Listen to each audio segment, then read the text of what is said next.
Ian Rochlin ofereceu sua empresa, a Game Jam Plus, por apenas R$ 1 durante o pitch no programa Shark Tank.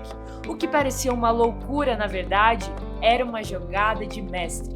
Ian não estava apenas vendendo uma empresa, ele estava apresentando uma visão: transformar o Brasil em referência mundial na indústria de jogos. Hoje, ele é o nome por trás da maior maratona de desenvolvimento de games do planeta, presente em mais de 40 países, conectando milhares de desenvolvedores, criativos e investidores. Ao lado dele temos Matheus Borba, o jovem fundador da GoAsi em Goiânia. Matheus transformou sua paixão por jogos em um negócio que apoia estúdios independentes, levando produções nacionais para consoles como PlayStation, Xbox e Switch. Ele lidera um movimento que fortalece o mercado de games brasileiro e amplia o alcance dos nossos desenvolvedores no cenário global. Como co-host Wayne Soares, com mais de 100 mil seguidores no Instagram, ele não fala apenas sobre jogos independentes, ele transforma realidades por meio deles. À frente do Crie Seus Jogos, construiu a maior comunidade de jogos do Brasil, reunindo mais de 20 mil alunos em 17 países diferentes. E essa sou eu, Bárbara Fronza. Mas esse é assunto para outro vídeo. E você está ouvindo o Marca Texto Podcast. Sabe aquele trecho que você sublinha e nunca mais esquece? Aqui é assim. No Marca Texto, a gente conversa com quem transforma ideias em ação. Seja muito bem-vindo, muito bem-vinda ao Marca Texto Podcast. E hoje nós estamos aqui com uma galera muito, muito boa. Vamos começar aí se apresentando. É melhor vocês se apresentarem, né? Acho melhor do que eu apresentar vocês. Pode começar aí, Wayne. Bom, pessoal, meu nome é Wayne Soares, sou cofundador do Cybermonk Studio, fundador da CSJ Digital, e hoje eu estarei aqui como co-host também desse podcast imperdível sobre empreendedorismo e game dev, com duas feras aí, como diria um velho conhecido, né? Fala pra gente aí, Matheus. Bom, para quem não me conhece aí, meu nome é Matheus Borba, eu sou fundador da Google Games Interactive, que é uma publisher agora atualmente brasiliense, tá? Então, estamos aí fazendo um trabalho de publicação dos jogos, né? Auxiliando os estúdios a se prepararem para o mercado também, né? Num projeto onde a gente também auxilia os estúdios com a criação do seu produto, desde o início da produção até a parte final da publicação, até levar para os consoles e mundo afora, né?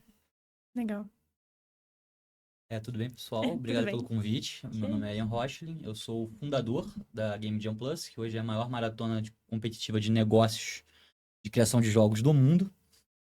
Sou sócio também da Indie Hero, que hoje é uma das maiores fomentadoras do ecossistema brasileiro e mundial de fomento à indústria de jogos. E sócio também do rapaz aqui do Matheus. Obrigado, tamo junto. E sou flamenguista, como vocês podem reparar aqui. Não sei se vocês estão vendo aqui. Trouxe também até uma... louco. Pensa, um corintiano e um flamenguista junto, tá vendo? Pois é, tem como. Impressionante, pessoal, tá vendo aí? Tem como. Pior se fosse um vascaíno e um flamenguista, né? Isso é complicado. Gente, que massa. Já quero agradecer aí que vocês aceitaram o nosso convite. Acho que a conversa hoje vai ser muito produtiva. Antes da gente começar a entrar aí no assunto denso de empreendedorismo, de game dev, enfim, cara, eu queria só fazer uma adenda aqui com o Ian da sua presença no Shark Tank, né? Cara, como é que foi, assim? Eu lembro até hoje, quando eu assisti esse episódio, no começo eu fiquei assim, cara, esse cara é doido. Aí no final do episódio eu falei, esse cara é um gênio. O Casimiro, no react dele, foi muito parecido também. Eu não assisti o react. Começou, esse cara é maluco, esse cara é maluco, esse cara é maluco. Esse cara é um gênio. Inclusive, eu só queria adicionar... Obrigado, Casé. Inclusive, eu só queria adicionar uma informação que até hoje viraliza cortes dessa sua participação no Shark Tank. Até hoje aparece pra mim de vez em quando, assim, e pra mim eu penso assim, caraca, tem 5 anos isso? Tem 4 anos. Foi na 4 pandemia, anos, né? 4 anos, quem diria que um dia eu ia conhecer esse cara, velho? Mas eu queria que você, enfim, falasse... E eu sou teu fã. Eu também sou teu fã. Olha só. Fala pra gente como é que foi. Pra quem tá boiando aí, né? Ele vendeu a empresa dele por R$ 1, né? Então como é que foi isso, Ian? Cara, a gente tava até conversando um pouquinho antes do podcast, né? A Game Jam Plus já existia mais ou menos em 5 anos e eu tava querendo desistir, eu estava quase para desistir. E aí, de repente, a gente foi convidado, na verdade, a gente se inscreveu, fez todo o processo bonitinho e a gente passou para participar do Shark Tank. E aí, quando me perguntaram, Bárbara, tipo assim, quando eu comecei a contar, eu ensaiei muito, me preparei muito, comecei a mostrar pros meus amigos, ó, vou pedir por R$ 1. E todo mundo, não, você tá maluco, cara, como assim, cara, não faz isso. Aí eu acho que eu tava por trás disso, eu pensei, cara, se eu pego 200, 300, 400 mil reais agora, esse dinheiro vai acabar rápido. E ser sócio desses caras pode me trazer muito mais dinheiro. Esse foi um primeiro pensamento. E o segundo pensamento foi, se eu consigo fechar com os 5, isso nunca aconteceu antes. Porque a pessoa que tinha fechado com todos os Sharks anteriormente deu ruim, parece que a coisa não era o que era. Então eu também pensei muito nessa questão do marketing. Eu falei, cara, se eu conseguir ali fechar os 5, talvez isso seja uma coisa que tenha uma repercussão muito grande. E o Shark Tank foi um pouco um conto de fadas na minha vida, porque foi ali que tudo mudou. Eu tava realmente querendo desistir e de repente vi aquela explosão de visibilidade. Acho que até destacaria, acho que a coisa mais legal que aconteceu, eu com 31 anos de idade tive que voltar para morar com os meus pais, então na época eu morava com os meus pais, devia ter 33 anos, 34 anos de idade. E a melhor coisa foi o respeito que eu comecei a ganhar dos meus amigos e familiares, porque os meus pais que não entendiam que com um cara de 34 anos tava morando na casa dos pais e se esforçando, e de repente eles começaram a ver os amigos dele falando, e cara, seu filho fez uma parada muito legal, seu filho fez uma parada muito legal. Então acho que essa foi a coisa mais positiva dessa repercussão. E como é que é fechar com 5 Sharks assim, ou quase os 5, né? Enfim, realmente para você rendeu frutos? Como foi o pós? Olhando 4 anos depois, assim, você diria que valeu a pena? Muito. Valeu muito a pena. Hoje eu não sou sócio do João Apolinário, do Caíto e do Semenzato, mas falo com eles, tenho contato com eles, tenho abertura com eles. Sou sócio da Camila Farani e da Carol Pfeiffer. Carol Pfeiffer estava 1 hora atrás comigo dando uma entrevista em outro lugar agora. Então, virou uma amiga, assim. A semifinal Brasil, que agora se tornou Latam, da Game Jam Plus, que é patrocinada pela Prefeitura de São Paulo, veio através de um contato dela. Na Gamescom Latam, Jason Della Rocca pediu, preciso levar um cara da Nintendo, só dessas grandes marcas pra algum lugar muito legal em São Paulo. Carol, preciso naquele bar que você me levou uma vez, que é um clube exclusivo, que você tem que ser convidado pra entrar. Então é uma pessoa muito acessível e que me ajuda muito. Então, a Camila falando tem só 1%, ela fica um pouco mais distante. Mas assim, a Carol realmente é um diferencial muito grande pro negócio você ser sócio da Carol Pfeiffer. Legal. E assim, se você fosse refazer esse pitching hoje, você se arrependeu de alguma coisa? Você faria alguma coisa diferente? Não, acho que não. Acho que Seria foi a do mesma jeito que coisa. foi. Eu tô satisfeito, eu não sei se fizesse diferente ia mudar alguma coisa. Então, assim, deu tudo certo. Então, deixa do jeito que tá mesmo, tá ótimo. Legal. Você ficou muito nervoso? Eu teria ficado muito nervosa. E, cara, assim, eu tô com a mão suando aqui agora, né? Imagina quando você chega ali e vê aqueles 5 na sua frente. Eu sou um pouco gago às vezes ainda, então fiquei muito nervoso. Mas assim, eu treinei muito, cara. Eu acho que essa é a principal dica. Pitch tem muita técnica, né? Fazer pitch, eu acho que eu faço bem pitch, eu acho que pitch tem muita técnica. Só que se eu fosse dar uma dica da principal técnica pra fazer pitch, é treinar. Porque mesmo se você não tem técnica, treinando, se vendo, se filmando, você acaba aperfeiçoando porque é o bom senso. Você vê, não tá fluido, não tá legal, que não ficou muito claro. Então, cara, eu tava nervoso, mas ao mesmo tempo me preparei tanto que eu tava muito seguro do que eu tava fazendo. Que legal. Massa demais. Uma das coisas que você comentou no pitching, e daí eu já quero abrir para esse tópico de conversa, que você falou sobre Smart Money, né? Que você acha que... Enfim, você comprou Smart Money, né? Porque você não vendeu a sua empresa, você vendeu por R$1. Eu até quero abrir aqui também para o Matheus, enfim, para o Endes. Qual a importância do Smart Money no mundo dos jogos hoje? Eu posso falar um pouquinho, porque Claro. quando eu abri a Google Games, lá por volta de 2022, finalzinho de 2022, e eu já tinha feito o podcast junto com o Enes, uma das minhas estratégias foi praticamente o Smart Money, ter ele como um sócio estratégico da Google Games, até porque ele tem mais de 30 mil, chegando, né, a mais de 30 mil alunos aí, e pensa, se eu tenho a capacidade de pegar esses alunos dele, transformar esse aluno num estúdio, e ele também com a mentoria dele, passar os alunos com a base que ele tem, transformar isso num produto e levar esse produto para o console, isso realmente vai trazer frutos para os dois negócios. Então, o que eu vejo sobre Smart Money é sobre você também entender se compensa e se faz sentido naquele momento. Até porque tem os dois lados da moeda, né? Às vezes você vai querer colocar os 5 Shark Tank lá, os 5 Sharks lá, dentro do seu negócio, e às vezes os 5 não vão fazer sentido. Sim. E às vezes fica só os 2, porque realmente é os que fazem sentido e é o que tem sinergia com o negócio, né? Então eu acredito muito nisso, na sinergia e como que isso vai se configurar, né, na parte de longevidade também, com a parte da Indie Hero também agora com a Google Games, né? Como que isso vai se transformar, seja num negócio expandir, seja para várias áreas, como seja aceleração via publicação do jogo, seja aceleração do estúdio, em como tratar o financeiro do estúdio. Então, assim, tem várias vertentes que, se você conseguir juntar elas dentro do modelo, seja na área de games, que eu acredito que o mercado de games no Brasil é muito amador. Eu acho que o Ian concorda comigo. Porque ainda tem poucas pessoas que entendem de mercado, seja em negócio, Parte de negócio. parte de com negócio, certeza. marketing. Isso ele vai poder falar um pouco. E eu Mercado acho que nem é recente. só do Brasil, acho que é do mundo. Uhum. Acho que o mundo tem essa dor da parte de negócio, é uma coisa que eu sinto muito no mundo. Alguns países têm um ecossistema um pouco mais maduro, mas ainda assim é uma dor muito comum. Muito comum.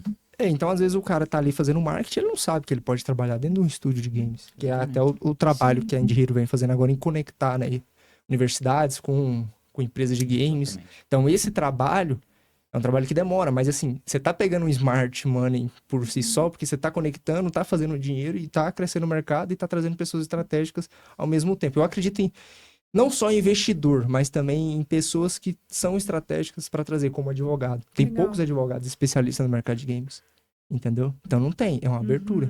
Mas como fazer isso? Talvez não dê para fazer um advogado de alto padrão entrar no mercado de games agora, porque o preço dele também é muito inacessível para os estudos, Sim. que não tem a capacidade ainda de gerar muito lucro.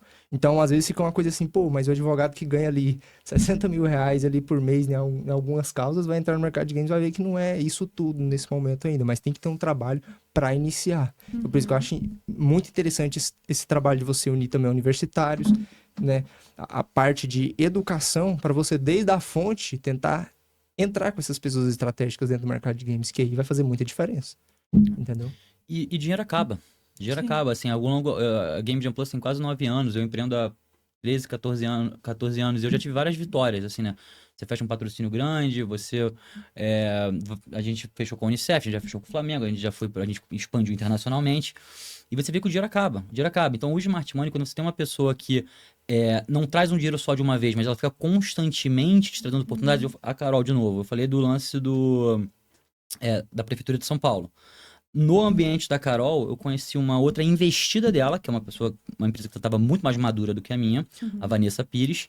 E a Vanessa virou ali no grupo e falou: pô, eu quero investir, eu quero criar uma escola de programação de jogos para criança. Tô com dinheiro, eu quero investir. A gente tem a Plug and Plus hoje, a gente é sócio, eu e a Vanessa, por causa disso, pelo ecossistema que a Carol criou, né? Então, assim, dinheiro acaba. Você não tem bala de prata. As pessoas também acham isso, cara. Se eu fizer isso, Acabou. eu explodo. Se eu fizer isso... Cara, você tem que estar constantemente se provando, constantemente matando um leão a cada ano, de novo ali, se reinventando constantemente. Eu acho que é aí que entra o smart do money, né? Porque o money vai acabar em um ano e meio. Mas aí o smart, ele segue com você pelo resto dessa parceria. Massa demais. Eu lembro... Quer falar? Pode falar. Não, eu só queria pedir para o Matheus explicar um pouquinho o que é uma publicadora de jogos, porque Ótimo. esse podcast, né, pode ser que tenha muita gente aí que não entenda o que faz uma publicadora de jogos, né? Se você puder só falar um pouquinho. Eu vou começar pelo que o estúdio faz, né? Que é a produção. O estúdio, normalmente, o estúdio de games, seja em qualquer região do mundo, ele produz o produto. E às vezes ele tem um canal de venda de distribuição que é a Steam, que é o mais acessível, né? Normalmente o estúdio vai lá, ele paga $100 e distribui o jogo dele. Mas às vezes ele não é só a parte de distribuir o jogo. Tem a parte de inteligência de negócio, qual jogo que eu devo colocar, em que momento que eu devo publicar, quais são as janelas de publicação, em que evento que eu vou colocar meu game. Eu acredito muito que a publisher, além do que se constitui uma publisher, que é o quê? Ela tem a possibilidade de publicar nos consoles, fazer port, fazer PR, fazer uma parte de marketing, estruturação, levar em evento, levar para award. O que são os awards? Você colocar um jogo ali que tem a capacidade de ganhar alguma premiação, né? Melhor jogo do ano, melhor jogo do mundo, etc. Mas além disso, eu acredito que tem uma parte muito mais fundamentalista, que é a parte de inteligência do estúdio. O que o estúdio vai conseguir publicar agora, quanto que ele vai faturar agora, quanto que ele vai faturar daqui 2 anos, 3 anos. em forma de que unir a parte de produção com a parte de publicação. Porque às vezes o estúdio vai estar desenvolvendo um jogo e demora 2 anos para desenvolver o jogo. E aquele gênero tá em alta. O que vai acontecer daqui 2 anos? Vai cair o gênero. Exatamente. E aí é onde é que entra a parte da publisher. Não só fazendo port, tá, pessoal? Porque uma das coisas mais complicadas no mercado de games é você saber qual jogo você tem que publicar agora, em que momento. Porque ninguém sabe essa informação, entendeu? E nem publisher. Mas ela tem dados que auxiliam na produção e no desenvolvimento para estar traqueando esse jogo no melhor momento possível e da melhor forma possível, entendeu? Saber como colocar. É tipo você falar assim, como é que eu coloco meu produto no mercado? Você tem quem produz o mercado e tem quem produz o produto, tem quem produz e quem faz a distribuição desse produto, entendeu? Então, fundamentalmente, é isso. A publisher faz essa parte de distribuir aquilo que vocês, né? Aquilo que o estúdio desenvolve. Matheus, o que diferencia a Google Games das outras publishers do mercado? O principal diferencial é o nosso posicionamento com os estúdios. Então, a gente não é tipo assim, pra vocês terem noção, tem publisher que recebe 4.000 envios de jogos por ano aí. Então, assim, como que isso vai ser algo que possa funcionar, né, de uma forma tradicional? O que eu faço normalmente? A gente tem os nossos estúdios, a gente não fica recebendo o jogo e publica o jogo e esquece o estúdio, não. Entendi. A gente realmente trabalha com o estúdio e o desenvolvedor. Entendi. Então, eu faço ponta a ponta. Desde o início do desenvolvimento, vamos entender o que você precisa fazer para lá no final você publicar e ganhar mais dinheiro. O publisher não faz isso. Então, a gente faz porque se, ao decorrer dos meses, a gente conseguir diminuir o custo de produção com inteligência de negócio e o que a gente já tem de biblioteca de conteúdo, que é o que a gente faz também. Se a gente conseguir também diminuir o tempo de produção com que o estúdio vai desenvolvendo no primeiro e segundo jogo. Por exemplo, a gente tem um case que é a Ice Mountain. Primeiro jogo do cara, o cara fez $100. No segundo jogo, ele trabalhou com a gente. No segundo jogo, ele fez $1.500, $1.800.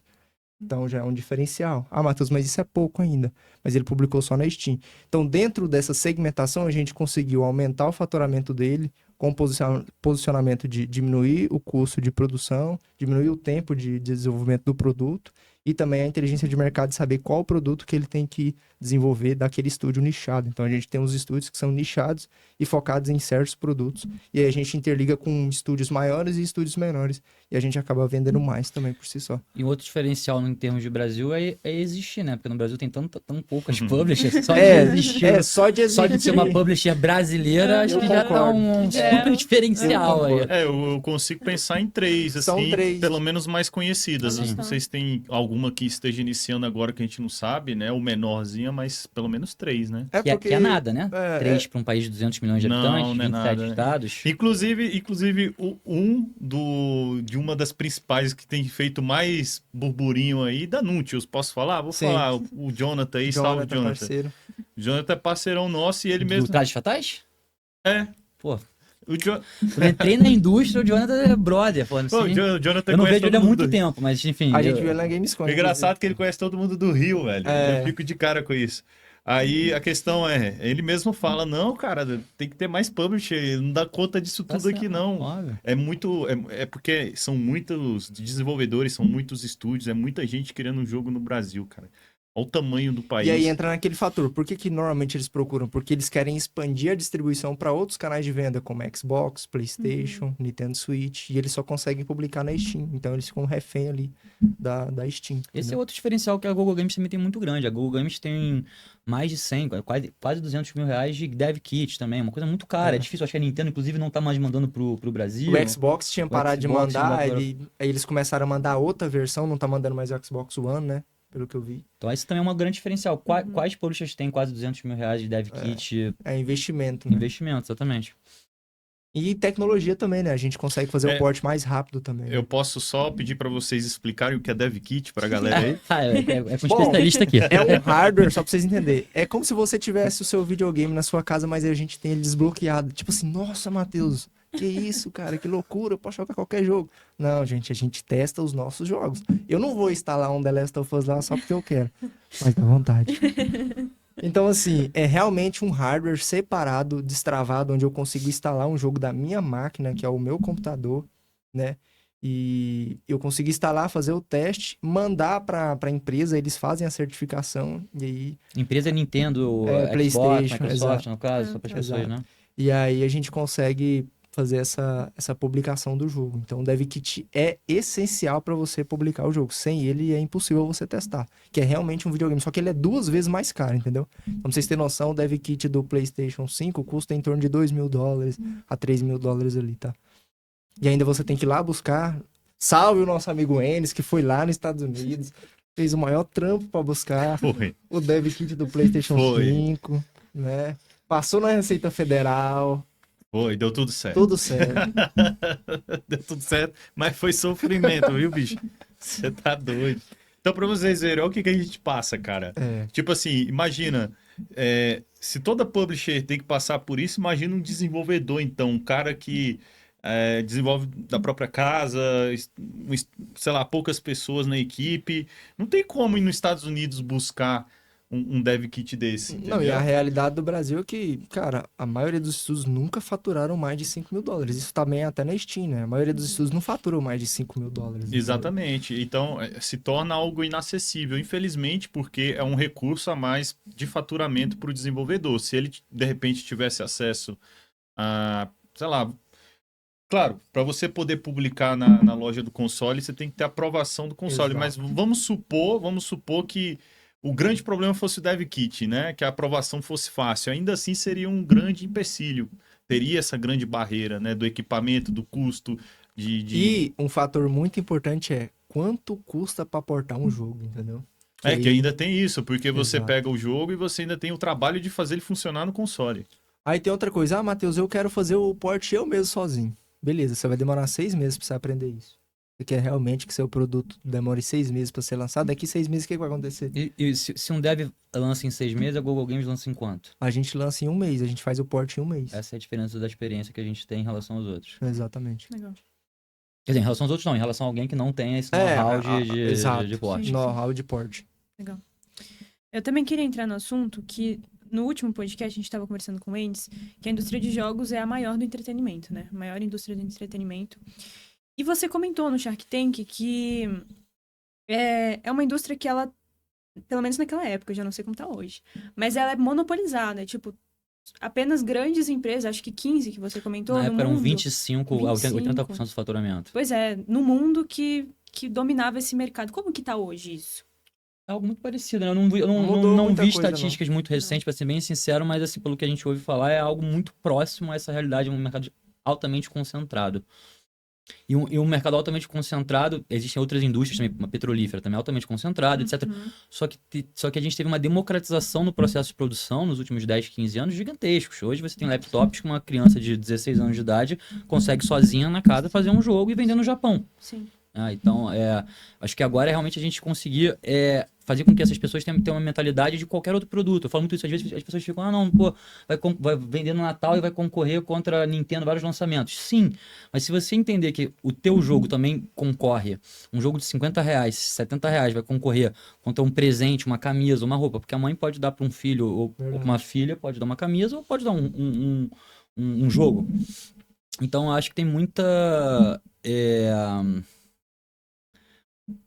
espaço para a gente crescer, entendendo que os nossos concorrentes não são só aqueles que esses gigantes já dominaram, porque você vai concorrer, você vai tentar concorrer com a Nintendo nos canais, tentando uma matéria na IGN, ou nos canais tradicionais, você vai ser engolido. Sim. Agora, se você entender que o seu produto pode concorrer com uma camisa, com um cinema, com um McDonald's, porque é o trade-off do orçamento familiar, e fazer estratégias mais tradicionais é um pouco, inclusive, do que eu tô tentando trazer um pouco para Google Games. A gente vai lançar uns 5, 6 jogos esse ano. Eu tô muito tentando falar, cara, traz você o know-how normal. E eu tenho uma pegada de marketing já trabalhei 4 anos na Procter & Gamble, fui gerente de marketing da Procter & Gamble.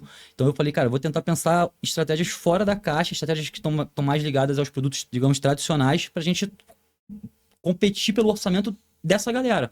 E não vamos tentar competir com... qual é aquele jogo que vai lançar de $1 bilhão ano que vem? 2 bi, o GTA 6. Não vou tentar competir com esse cara, Sim. porque os canais de comunicação para esse cara já foram tomados. Agora, se eu convencer aquele pai que vale mais a pena dar um jogo do que uma calça jeans pro filho no próximo Natal, pô, ali pode ter um dinheiro novo, um dinheiro que ainda não era tão explorado. Então a gente tá tentando fazer também um pouco esse casamento.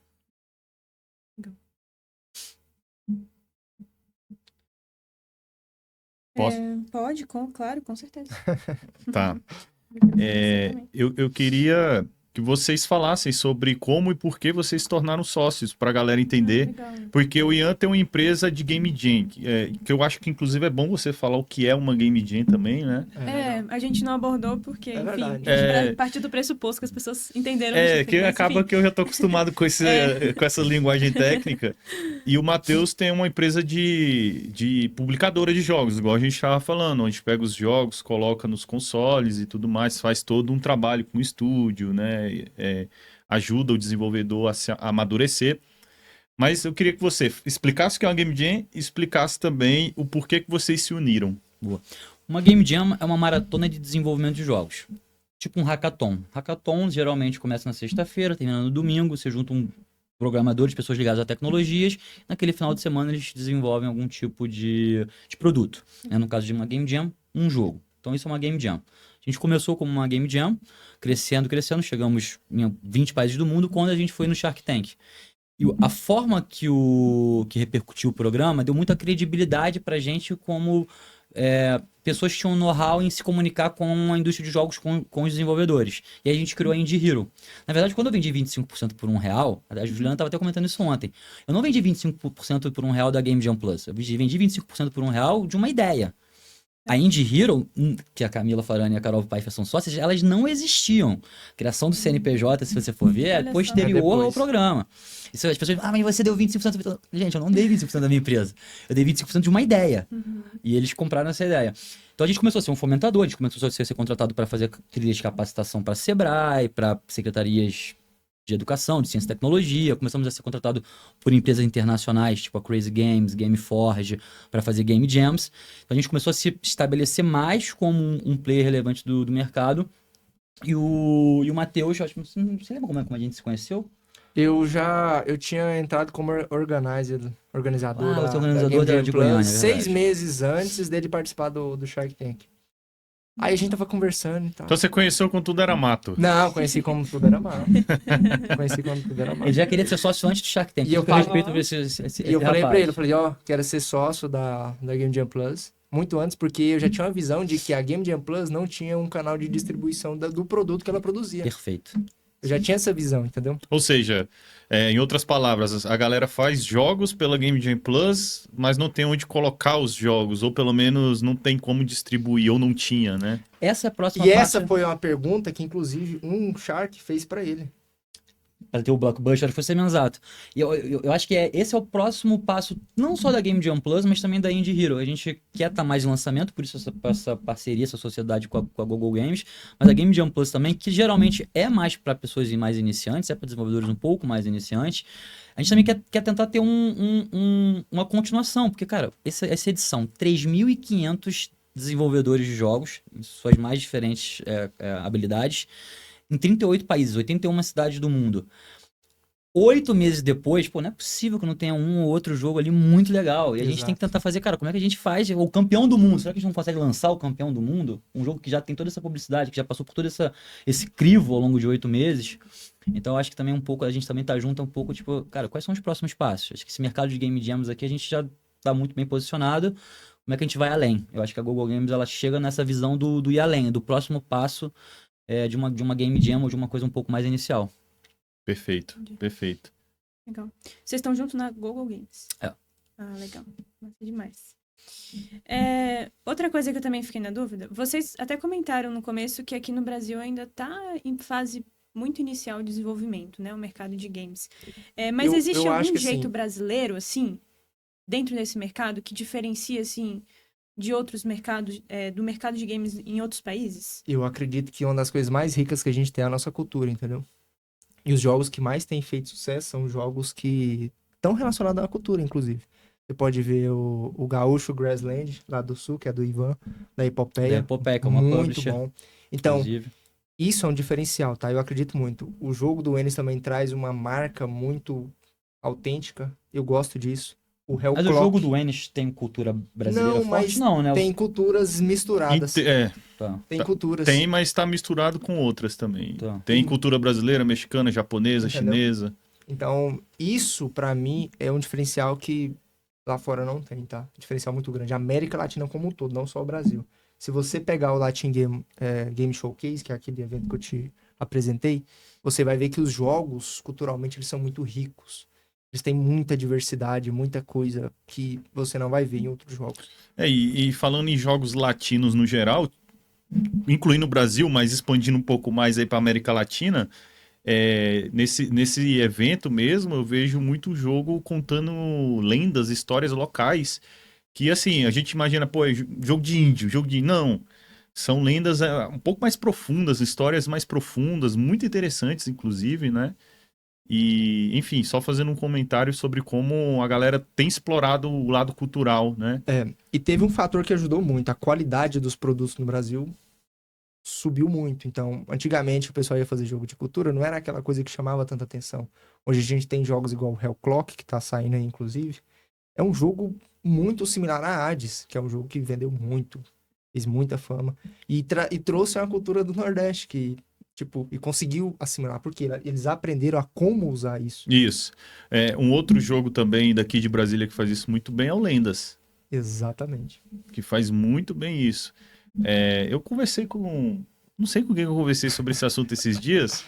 O Clock, o Lendas, tem vários outros jogos e tem alguns outros mais surgindo também, que eles pegam a nossa cultura, mas eles vendem de um jeito bem comercial. Exato. Eles acertaram um ponto. Não é porque, eu sou do Brasil, vou fazer jogo de índiozinho aqui. Não, cara, a galera lá fora, se ficar sabendo que o seu estúdio é brasileiro, eles vão nem comprar o seu jogo. A gente tá com 2 meninas das Filipinas aqui no Brasil agora, nesse exato instante, pra final da Game Jam Plus, que vai ser daqui a 2 horas.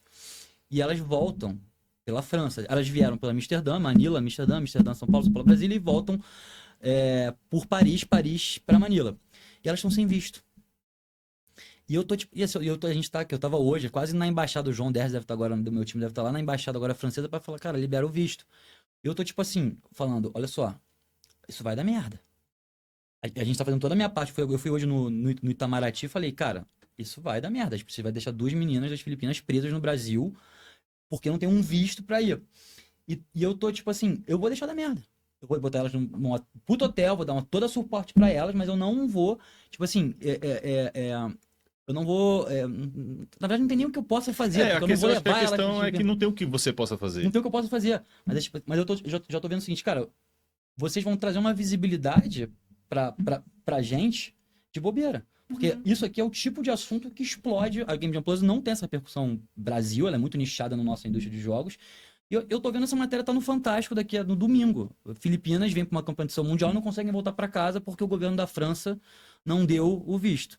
Então, enfim, não sei se isso aqui vai pro ar logo, mas se vocês quiserem soltar isso hoje, esse corte, falar o Macron, embaixador da França no Brasil, pô, libera as meninas das Filipinas para passarem no seu país. 90 minutos no Charles de Gaulle. 90 minutos, pô, pelo amor de Deus. É isso aí, eu sabia que ia sair assunto polêmico aqui.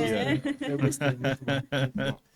Isso já seria a segunda vez que acontece, porque há 2 anos atrás a gente também comprou 2 passagens da África do Sul para vir para a final. E aí, quando as meninas chegaram no aeroporto, para ser da África do Sul para vir para cá, tinha escala na Inglaterra e não puderam vir. Não vieram para cá. Então, isso é uma coisa que fica constante, assim, e sempre é escala, sabe? E aí, eu acho que esses países, eles não entendem que se você é um italiano, se você é um alemão, se você é alguma coisa, não tem essa burocracia. Então, eles pegam países marginalizados, digamos assim, ou periféricos, e dificultam mais a gente tá circulando e tá, tipo, entendeu? Olha a troca cultural que essa menina das Filipinas vir pra cá. Esse podcast não vai sair agora, ela vai ganhar. Ninguém sabe, daqui a 2 horas que vai ser esse resultado. Então agora eu entendo ainda mais a sua frustração. Eu tô maluco. Não, quando ela tava vindo pra cá, ela começou a falar, cara, a embaixada não tá me respondendo. Eu tava tipo assim, vem! Você não tá entendendo, você tem que vir, eu não falei isso pra ela, mas eu tava tipo, pensando, você é a ganhadora, eu preciso de você aqui nesse palco. E agora a França vai barrar a ganhadora e a organizadora local, a organizadora local que ganhou há 3 anos atrás aqui no Brasil também. Peraí, deixa eu ver se eu entendi. Ela tá vindo... Ela já veio. Ela está Porque ela aqui veio já. pra Amsterdã. E a Holanda não deu problema nenhum pra fazer a escala. Aí o problema então tá na volta Tá dela. na volta porque a França não tá. Então elas estão aqui, a gente tá aqui agora, o time tá na Aí embaixada daqui ela agora. vai embora. Aí daqui ela vai embora. Daqui a 2 dias. Entendi. Nossa. E se alguém da embaixada da França não autorizar, ela não vai embora. vai ficar aqui no Brasil com a gente. Caraca. Que bizarro. Bizarro. É, porque... E a França paga de... Ó, você queria corte? A França paga de boazinha no mundo. Que é o solidário, que é o coração aberto, que não sei o quê, contra o imperialismo americano, o Trump é maluco. Mas, cadê ali para liberar uma competição internacional, carta internacional, uma escala de 90 minutos? Os caras vão barrar? Sacanagem. Porra. Sacanagem demais. Agora você E pode, aí, você pode- a guerra começou, pode- pessoal. pode cortar o que eu vou falar, mas eu vou falar França escrota. Vou mandar assim, ó. Na thumb, né? França escrota. Você nunca mais vai entrar na França, tá? É. Eles vão olhar assim pra você. Como é que foi que ela falou? Falou assim, a gente tem uma equipe. Ah, mas que se fica de ligada o tempo fato... todo. A internet, mostrando tudo na internet. Mas é complicado isso daí, cara, porque uma escala assim deveria liberar, sabe? A pessoa só tá de passagem 1 hora, 2 horas, 3 horas no máximo ali. É Exatamente. ridículo. Não, ridículo. Gente, Né? Mas enfim, Zero é comentários. complicado. E aí fala sobre a final da Game Jam Plus, então aproveita o Sim. gancho aí pra explicar o que Claro. que é, né? então, a Game Jam Plus começa sempre em outubro. É uma competição de 8 meses, dividida em 5 etapas. Etapas que vão eliminando os participantes. E começaram 500 equipes mais ou menos, e agora a gente tem os 60 finalistas. Em torno de 20 estão representados aqui em Brasília, pela primeira vez, inclusive, né, na história que a final da Game Jam Plus vem para Brasília. E daqui a 2 horas vai ter uma cerimônia de premiação, muito parecido com o Oscar. Então, são Massa. quase 20 prêmios sendo entregues. Prêmios como melhor do continente africano, melhor do continente incrível. europeu, melhor do continente asiático, melhor da América Latina, melhor do Brasil e o melhor do mundo. Incrível. Acho que é isso. Tem galera da Angola tá aí? Tá aí, ó. O pessoal que você visitou aquele dia lá? Há um mês... Cara, esse é Depois história me apresenta esses maravilhosa. caras Eu vou aí. te apresentar o Vivaldo. Há um mês atrás, eu tava em Luanda, porque foi a semifinal africana da Game Jam Plus. E aí eu tô lá com os caras conversando, e de repente eles falam: ah, não, conheço o Enes, conheço a Google Games, não sei o que. Eu falei, cara, não é possível. Aí o Enes mesmo se surpreendeu, falou, cara, eu tô famoso na Angola. Eu falei, cara, todo mundo aqui te conhecia. Todos os desenvolvedores te conheciam. Aí o Enes muito gentilmente mandou cursos de jogos lá pra galera lá de Angola, pra todo mundo, né? Mandou curso pra caramba. Eles ficaram bem felizes lá, me agradecendo. Inclusive eu tenho um grupo de WhatsApp, né, que eu abri em 2018 e tem muita gente da Angola, porque eles falam português, entendeu? Uhum. Sim. Então, assim, a gente faz vários movimentos e, cara, às vezes a gente nem sabe quem é a gente tá falando lá do outro lado do mundo. Então, a gente vai mandando ali, vai dando apoio, vai mandando um curso, manda outro, e manda isso, manda um insight. Inclusive, vários dos países que eu visitei ultimamente, tipo Angola, México, Costa Rica, todo mundo, quando eu falo da Google Games, fala, eu preciso ter uma coisa igual a essa aqui no meu país. Legal. Impressionante. Legal. E falando em Google Games e falando em Game Jam Plus, falando de Indie Hero, eu tenho percebido que tem um movimento de uma galera vindo para Brasília. Eu queria entender o que está acontecendo, porque você acabou de falar que pela primeira vez a final da Game Jam Plus é em Brasília. O Matheus, no iniciozinho, falou que a Google Games chegou em Brasília também, né? Mudou para cá. Então, o que está acontecendo? A gente tá trazendo o nosso CNPJ pra cá. Estamos trazendo Aí. Não, ele lá na Google Games e a Game Jam Plus, nosso CNPJ Aí, também ó. tá vindo pra Aí, Brasília. mais Inclusive, a gente outra. já iniciou o trâmite. Se bobear, a gente já é oficialmente brasiliense como empresa. Essa eu não sabia. Ah. Tá vendo? Interessante, hein? Já, Puxar um estamos, peixe bom. puxar um já peixe estamos bom. pagando impostos, tá? E vou te falar, então, vamos começar a deixar imposto aqui, ó. É. E aí, o que está acontecendo, Cara, cara? Secretaria de Ciência e Tecnologia do DF. É Não tem- mesmo? não tem como acreditar. Assim, óbvio que a Bring está sendo fundamental, mas a Bring é fundamental há 10 anos, há 15 anos. Uhum. Né? Mas parece que a atual administração do atual governo da secretaria, cara, tá investindo muito pesado.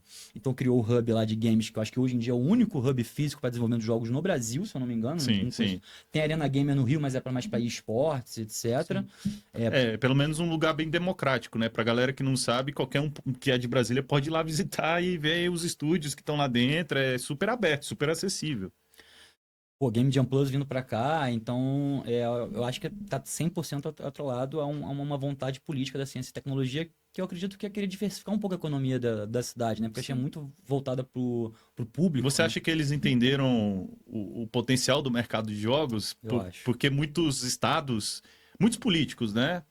Não entendem o potencial que existe A nesse maioria. mercado, embora a gente chega com números e fala, não, a maior a indústria de entretenimento, tantos bilhões e tal, mas entra aqui e sai aqui, né? Então você acha que talvez o governo local de Brasília esteja dando um pouquinho mais de atenção e apostando as fichas para ver no que vai dar? Exatamente. Tem algumas cidades. A gente sabe que o Rio Grande do Sul é muito bem articulado há muito Sim. tempo. O Sebrae lá do Rio Grande do Sul é muito parceiro. Deixa eu pensar, tem mais algum outro lugar que. Tô tentando pensar, assim. O que eu consigo pensar, eu como desenvolvedor olhando por fora, são aqueles polos, Rio de Janeiro, São Paulo, o Rio Grande do Sul é muito forte também, Porto Alegre ali. Eu acredito que São Paulo é forte assim, não pelo apoio ao games, apoio à tecnologia. Né? As empresas estão todas lá. E então... tem o dinheiro também, né? tem o sim, dinheiro. São O Paulo, do Life tá lá, pra é o qualquer polo. mercado, São né? Paulo é Qualquer justificável mercado. ser maior em qualquer âmbito, né? Exato. Você nem precisa se organizar muito. Você Sim. só tá lá. Exatamente. A coisa já flui. Exatamente. Mas uma coisa que eu acho legal, e eu comento isso em todo lugar que eu vou, que quando a galera pergunta de Brasília, independentemente desse movimento do pessoal vindo pra cá, fato é que o pessoal de Brasília sabe fazer jogo. Exato. Sabe? Os desenvolvedores aqui são muito bons. Tem alguma coisa na água de Brasília, eu sempre falo isso, né? E então, assim, tem muito desenvolvedor, tem muito estúdio, e chegando cada vez mais empresas, uma publicadora, né? A Game Jam Plus, né? Empresa como a Indie Hero, que faz eventos e etc. Então, trazendo mais coisas para o ecossistema de Brasília, cara, na minha visão, em breve a cidade decola, assim, no sentido de amadurecimento da indústria de jogos. E a gente está investindo, até acabei de lembrar disso agora, a gente está investindo numa empresa brasiliense também, a Dare, que é da Ana Seidel, que é uma empresa mais de marketing voltada para jogos, empresa que a gente está colocando uma grana ali por mês em equipe, tá tendo investido uma graninha. Então, de novo, a gente também vindo aqui fomentando. Mais uma empresa. Mais uma empresa e a gente, nesse caso, a gente está investindo. Não é uma empresa que ainda não está gerando receita, mas é a gente acreditando na cidade, acreditando no potencial dos profissionais que você falou que tem aqui. Sim. Legal. Eu queria também puxar para o assunto, não sei se vocês podem falar, mas quanto que tá, em média, assim, o rendimento de um jogo indie, que é o que geralmente vocês trabalham, né? De sucesso. O sucesso depende de cada estúdio, né? Aham. Você tem um desenvolvedor solo, se ele fizer $5 mil por plataforma, isso é sucesso, Entendi. entendeu? Agora, se você tem um jogo que o cara demorou, sei lá, 3 anos pra desenvolver, ele tem que fazer em média ali uns $50 mil Sim, faz comparado ao custo de produção dele ali, né? Tudo vinculado ao custo de produção. sentido. Aham. Mas mais ou menos isso. Então, eu conheço gente que vive com $10 mil de Steam, entendeu? Entendi. Por ano, sabe? R$50 mil por ano. E vive bem. Né? Porque, vamos ser sinceros, quanto que o brasileiro ganha? Depende também da cidade, né, Matheus? Tem umas cidades do interior que o custo de vida nem se compara com capital. E o cara consegue... R$50 mil em São Paulo ia ser complicado. Não dá. Eu moro em São Paulo, Exatamente. Não dá, mas tem São Paulo, cidades... Rio, Brasília. Gente, R$50 mil por ano, tá? Pelo amor de Deus. Não é mensal, não. R$50 por ano. Não é R$50 mensal, mil não. por mês ia ser uma delícia. Mas olha só, aí você pega, quanto que é o salário mínimo? Tem gente que vive com o salário mínimo. 1.400. Eu acho que 80% dos brasileiros ganham menos de R$3 mil. Sim. É isso que eu tô falando. É porque esses 50 mil por ano dá uns 4 mil por mês, não é? Mais ou menos? Dinheiro. Uhum. É dinheiro. Como eu tô falando, dependendo da cidade onde você mora, vive bem. dá pra viver bem. Sim. Dependendo da realidade. Sim, sim. Não sei se tem filho, se Só que tem lembrando, essas a coisas. maioria desses desenvolvedores, eles trabalham nas horas pagas. Uhum. É uma renda extra. Entendi. Tem uma renda extra. Entendi. Uhum. E quantos estúdios vocês têm hoje? Eu não lembro se você chegou a É comentar. em torno de 30 Ah, estúdios, 25 que estúdios, legal. né? Legal. Alguns a gente ainda faz, tipo, um trabalho de tá acompanhando, tá olhando de longe, assim, mas Uhum. outros que já estão contrato fechado são em torno de Esse ano a gente vai 25. lançar 5, né? É. 5 jogos, pra você ter um parâmetro. A gente Entendi. deve lançar no segundo semestre 5 jogos. Entendi. E daí a parceria de vocês funciona com... Você encaminha os vencedores? Como que funciona a parceria de Cara, a vocês? gente entrou na empresa. Eu botei mais 2, 3 pessoas, né? Dentro Sim. dos sprints. A gente tem sprints semanais. Eu tô toda semana com o Matheus, eu e meu time. Uhum. Então o Matheus, eu vejo com a cara de 24 anos, que já teve uma saída, um cara que tem muito inteligente. Sim. Então a gente tenta entrar no dia a dia do Matheus para trazer a parte de gestão. Então todo o controle financeiro, todo o gerenciamento de tarefas Exato. num Coda, num Trello da vida. Então a gente tá trazendo muito essa organização. Legal. Então essas 2 pessoas hoje, o João Derz e o Thiago, trazem essa estruturação. E eu também trago muito negócio. Então, por exemplo, Sim. a Urubia A Urubi. foi um negócio que veio através da gente. A gente, Indie Hero, acho que até da Juliana. A Juliana tinha um contato Sim. com a galera lá. E aí a gente ficou sabendo que eles é um puta case de sucesso. A Urubi, eles não tinham lançado ainda em PlayStation. Eu falei, pô, a gente faz porte de PlayStation. E aí Inclusive, eu a gente refez o port do Xbox, porque eles tinham um problema no Xbox, né? A gente ainda tá cuidando da toda a parte do Nintendo Switch também. A gente faz um trabalho ali de auxiliar, manter a plataforma viva, entendeu? Então, tem outras coisas que a gente tem trabalhado com esses estúdios maiores. A Glitch, né? No caso, a Cybermonkey também. Então, tem alguns estúdios que a gente tem um papel fundamental, né? Tipo assim, antigamente a gente fazia a parte de aceleração, hoje a gente não faz mais, entendeu? Porque a Indie Hero cuida dessa parte e passa só o estúdio pra gente.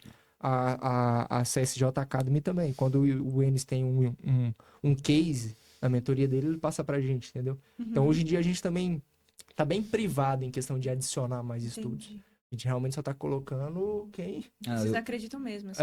Não, e eu, particularmente, eu acho que tem que fechar a portinha, fechar- focar no que a gente tem Exato. e só abrir a porta de novo mais Exato. tarde. Entendi. Legal. Quando você falou de... Você comentou com o Matheus, 24 anos, não sei o quê. Cara, tem uma história sua que você começou plantando banana, né? Pois é. E literalmente plantando banana, tá, galera? Eu queria que você falasse um pouco sobre isso. Como é que tu saiu da roça e hoje tá sentado aqui na mesa do lado do cara do Shark Tank aí, ó? Cara, é uma loucura, né? Inclusive, até saiu uma matéria nossa lá na It Level. Pra quem não conhece, a It Level é um super site da indústria de games, um dos mais importantes, onde sai notícias sobre tecnologia e tudo mais. E a gente conseguiu a matéria lá. Mas assim, a minha história ela começou de um jeito muito, muito louco, né? Porque eu morava praticamente numa cidade onde tem 3 mil habitantes, né? E ia muito pra roça, né? Meu tio tem fazenda e tudo mais. A parte da minha família tem fazenda. E eu sempre mexi com fazenda e tudo mais. Não sou fazendeiro, assim, e tudo mais, não, Sim. tá, gente? Mas você ajudava, né? Ajudava e tal, ajudava ali com o que podia. E também criança e tudo mais. E aí, o que aconteceu? Próximo da minha cidade, tinha um Instituto Federal. E uma das coisas que eu defendo muito é Instituto Federal, porque pra mim mudou a minha vida, sabe? Instituto Federal pra mim foi uma das maiores, assim, salvação que teve. Por quê? É um lugar, vou dar um exemplo. Quando eu nasci ali em torno de 2000, né, ano 2000, assim, você deve pensar, o que tem de tecnologia numa cidade no interior de Ó, Goiás? o senhor Eu sou ali. 86, né, Que cara? tem, ó, que tem numa cidade no interior de Goiás de tecnologia, de computador? Tinha nada, cara, tinha nada. Tinha uns computadores lá, mas, tipo, não funcionava quase nada direito. E aí, por volta de 2008, eu comecei a mexer num computador ali na escola, então sempre foi na escola. Sempre com suporte da escola ali. E gostava muito de futricar, né? E aí, por volta de 2008, eu comecei a mexer no Blender. Não sei se algum de vocês conhece o Blender. Sim. É um software de modelagem 3D, mas na época ele tinha uma game engine dentro dele, entendeu? E era também, a programação era por os bloquinhos, né? Node, né? Node. Hoje em dia eles falam Blueprint e tudo mais, tem outros nomes também. E isso me ajudou muito, isso me ajudou a conseguir entrar no mercado de 3D já com 12, 10 anos de idade, Olha só. entendeu? Com 12 anos de idade eu tava modelando e vendendo pra fora do país, entendeu? Caraca. E eu tava numa cidade, no interior, 3 mil habitantes, e lá, tipo, sozinho. E eu ficava pensando, cara, como é que eu vou fazer pra sair daqui e entrar no mercado de games? Porque eu pesquisava, não tinha nada em Goiás de curso de game dev, pensa, em 2012. Para aquela época eu já tava trabalhando, já mexendo. Isso até mostra um pouco do amadurecimento da indústria, hein? Porque 2012 tem só 13 anos, mais ou menos. E hoje isso aí já não é mais tão difícil de encontrar. Exato. Só que ao mesmo tempo eu sinto que naquela época eu tinha mais vontade de ir atrás das coisas, porque tudo era em inglês também, né? Hoje em dia tem tanto conteúdo que a galera é perdida também. Então, assim, qual que foi, talvez, o meu diferencial? Foi focar em uma área dentro do mercado de games, que era modelagem 3D. Aí eu foquei em modelagem 3D. Aí já com 16 anos, tive a oportunidade de fazer aquela prova, que tem uma prova do Instituto Federal, que é o IF, de você entrar e tal, e fazer um curso associado a um ensino técnico. Aí, beleza. Eu fiz essa prova, mas aí não passei nessa prova. Aí, beleza. Só que depois teve outra oportunidade no ano seguinte de entrar no IF de novo, só que só fazendo o curso técnico. Só que, cara, não tinha TI mais. Eles tiraram da grade. Tipo assim, a cidade tirou da grade TI. Por quê? As pessoas lá não queriam saber de TI, só de agropecuária. Eu falei assim, cara, Agronomia. eu vou ter que fazer agropecuária. Eu vou entrar em agropecuária porque o Instituto Técnico, o IF, tinha os Macs, os computadores mais tecnológicos que tinha na região, era lá. Eu falei assim, cara, eu vou entrar no IF vou matar todas as aulas e vou ficar só na informática. E eu fiz isso durante uns 2 anos e fiquei lá, mexendo... Repetindo todo semestre. Repetindo, não, tipo assim, eu bombei, Por tá ligado? falta, né? Bombei por falta e também assim, mas eu ia em algumas aulas, né? Tipo, Algumas Fazer ali, aulas. né, eu fui em algumas viagens, eu fiz viagem, inclusive... Foi em viagem. Naquelas festas universitárias, tá ligado? Essa Isso aí ele foi tudo. Essa aí Não faltou essa aí uma. não- essa aí- Chupada. Essa aí eu não posso falar não, porque eu sou casado agora.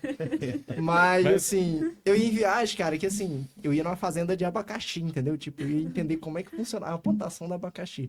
Só que, por um lado, eu entendi muito sobre negócio, mercado de agropecuária, então isso foi bom, não foi ruim, não. Também aprendi sobre como...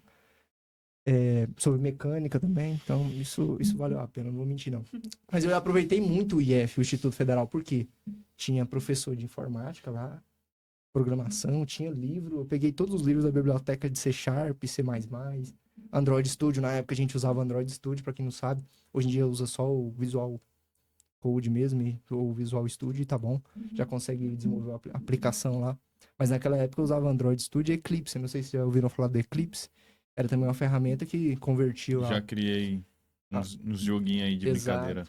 E aí, assim, eu descobri o mundo da programação, foi ali dentro. Passei 3 anos praticamente ali.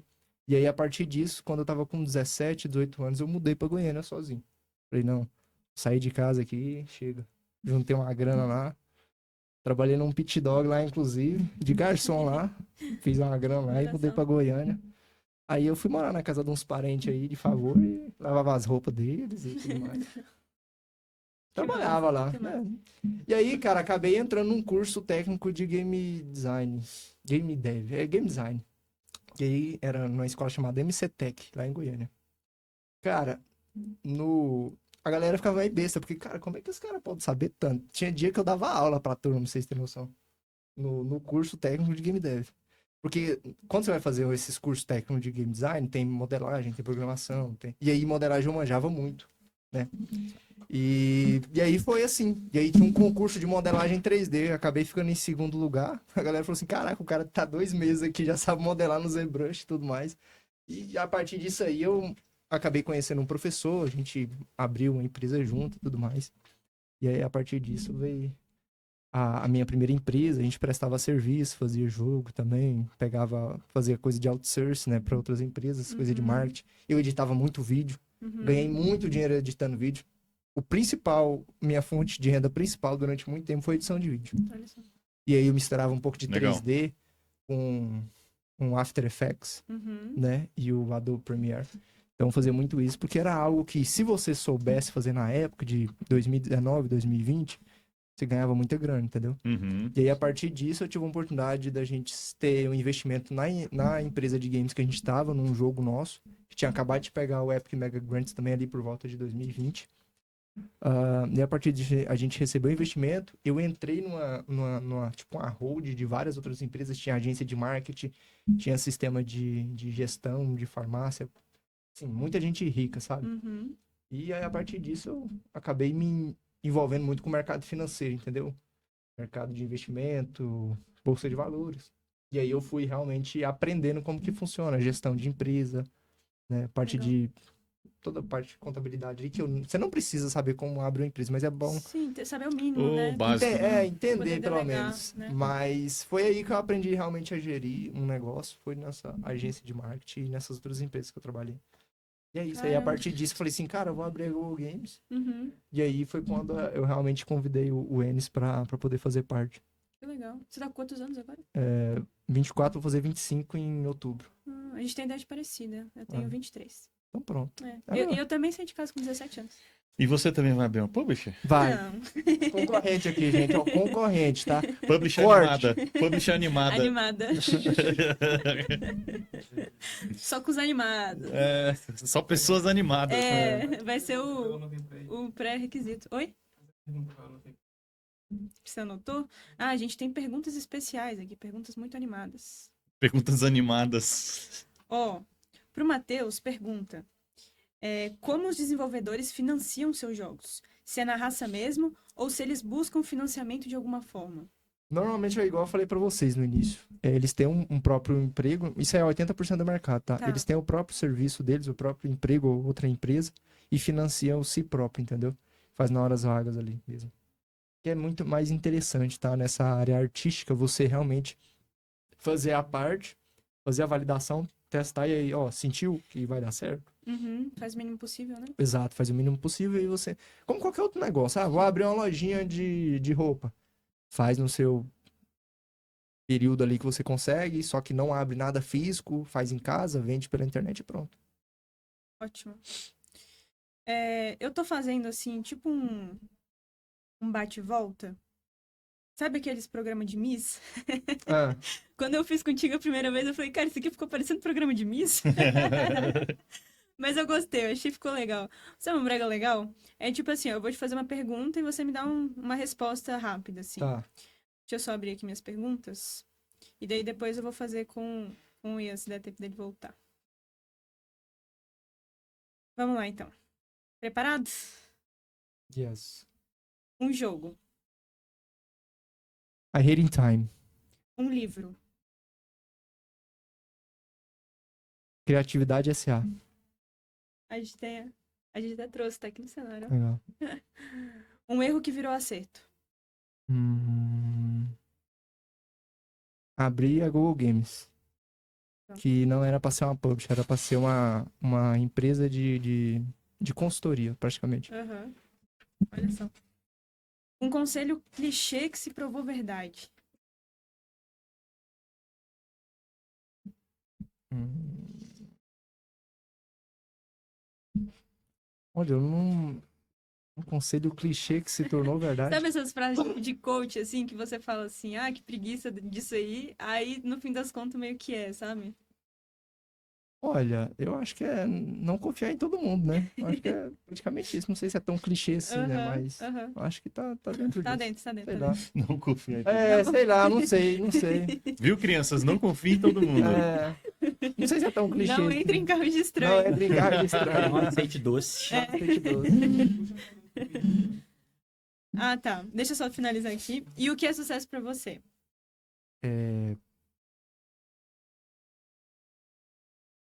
Sucesso pra mim. Eu ia falar liberdade, mas não tá inteiramente voltado a ter Aham, liberdade, né? Eu acho que aham. responsabilidade também é importante, mas Aham. é a gente conseguir estar com o que a gente quer, sabe? Pra Não. mim isso é liberdade. Legal. Pra mim isso é sucesso. Uhum. Poder trabalhar com o que gosta, né? E com quem a gente gosta Entendi. também, com tá perto de pessoas que a gente realmente admira. Pô, legal, legal. Tava fazendo um bate-volta aqui com ele. Mas antes de a gente fazer o seu bate-volta, eu queria te fazer uma pergunta. Uma pergunta de fãs aí. Brincadeira. É que no Shark Tank você citou financiar a curto prazo por leis de incentivo.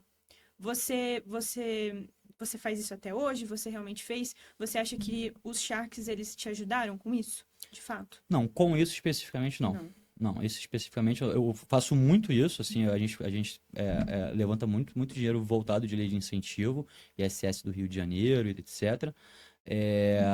Mas os Sharks especificamente eu não consegui pegar. Uhum. Só pra trazer, eu saí agora aqui do podcast, não sei Uhum. se a câmera viu, assim, eu dei uma saidinha, porque eu tô vivendo ainda o lance da embaixada, né? Ah, E agora? o João Derres tá na porta da embaixada e eles estão dizendo que se vira. Mentira. Então, olha só. França, vocês foram avisados, a gente mandou a documentação, chamou o despachante, tudo certinho. As meninas vão ficar presas aqui e a culpa é de vocês.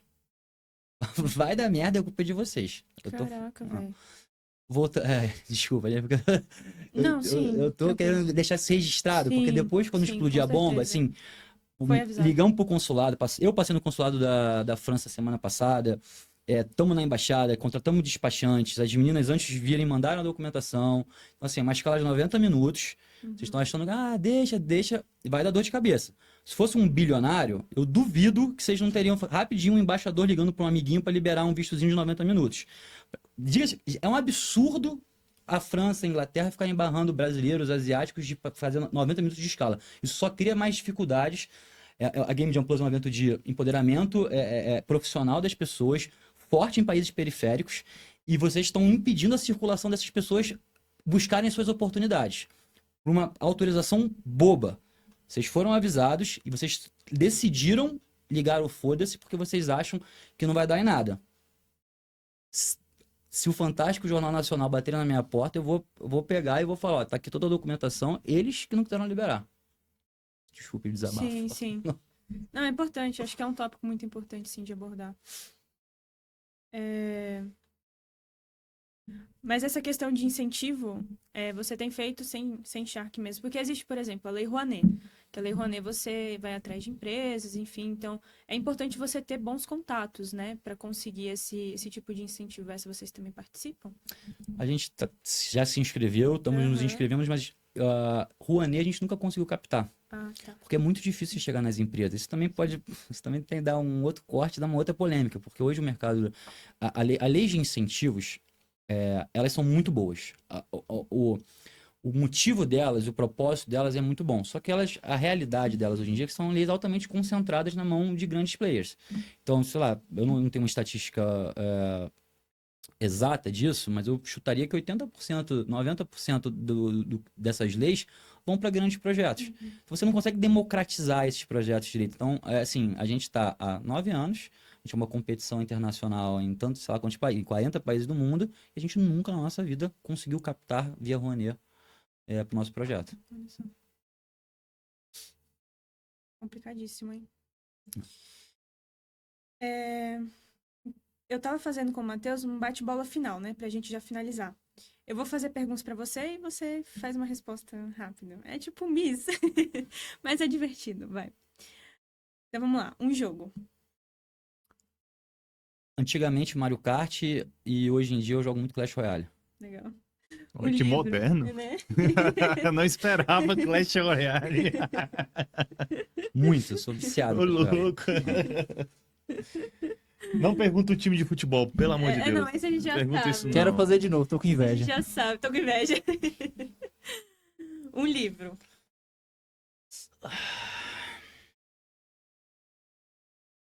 Cara, eu vou falar o Pequeno Príncipe, pra mim, do empreendedorismo, um livro que eu li com 15 anos de idade, que é o Pai Rico, Pai Pobre. Eu adorei, mudou minha mentalidade. Então, se você ainda não leu Pai Rico, Pai Pobre, vai ler Pai Rico, Pai Pobre. É bom, muito bom. Um erro que virou acerto. Game Jam Plus. Não, Game Jam Plus não foi um erro. A Game Jam Plus foi uma coisa sem querer, porque a Game Jam Plus era uma Não foi um erro, mas eu vou por aí. A Game Jam Plus era uma estratégia de uma empresa de teste de jogos que eu tinha 10 anos atrás. A empresa de teste de jogos deu errado, mas a Game Jam Plus virou o que virou. Olha só. Então, É engraçado, todo mundo que eu faço essa pergunta, a pessoa fala a empresa dela. O erro que virou acerto. É a minha empresa. mas tipo... É a vida, né? Era uma estratégia de distribuição que virou Sim. o core. Olha só. Um conselho clichê que se provou verdade. Cara, matar um leão por dia. Na verdade, hoje em dia, eu vejo que muitos dos clichês são verdade. Essa é a verdade. Muitos dos clichês são verdade. Mas acho que o principal é matar um leão por dia. Você, literalmente, como empreendedor, você tem que matar um leão por dia. E, pra gente finalizar, o que é sucesso pra você? Acho que eu vou medir isso de duas formas, assim. Eu acho que, profissionalmente, eu acho que ter uma empresa extremamente estabilizada financeiramente, causar impacto. Eu acho que, de certa forma, acho que a Game Jam Plus até me traz assim um certo preenchimento de sucesso profissional, não pela parte financeira ainda, mas pela parte de impacto. Assim, eu nunca imaginei criar uma coisa que fosse causar esse impacto. Do ponto de vista pessoal, e que é o que hoje em dia eu estou mais procurando, é conseguir ficar tranquilo. Porque esses 10 anos de empreendedorismo tiveram um preço. De ansiedade, de relacionamentos pessoais que eu não consegui cultivar em função de estar priorizando. Então, hoje, assim, cara, o que eu mais persigo, assim, em termos de sucesso, é ter calma. Eu quero tranquilidade, formar uma família, poder descansar, poder tirar férias, não ficar tão ligado no 220 volts o tempo inteiro. Então, assim, mais até hoje do que um sucesso financeiro gigante, alguma coisa profissional ainda maior do que já é a Game Jam Plus hoje, eu queria ter calma, ter paz, construir uma família, e eu acho que isso hoje, assim, para mim, seria o maior símbolo de sucesso, é conseguir conquistar essa independência pessoal, assim, eu conseguir realmente me dedicar à minha vida e não estar tão dentro do negócio como eu ainda tenho que estar hoje em dia. Que legal, que legal. Gente, é isso. Foi um prazer conversar com todos vocês. Gostei muito do nosso papo. E venham mais vezes, a casa aqui é de vocês. Quando quiser, é só aparecer aí. Obrigado. Não, foi um prazer. Valeu, pelo pessoal. Eu convite. queria agradecer cada um de vocês, cada um com a visão, cada um com experiência, cada um com idade, cada um com time, né? Cada um com jogo. Exatamente. Mas, Qual foi o seu jogo? Eu não tava aqui. Ahead in time. mas no final das contas, eu acredito que para a galera que vai assistir depois vai ser bem esclarecedor sobre o que é empreendedorismo, né? E o que é o mercado de jogos no Brasil, né? É isso. Obrigado, viu? Obrigada, Quero gente. vocês. Até o próximo episódio e tchau, tchau. Tchau, tchau. Tchau, tchau.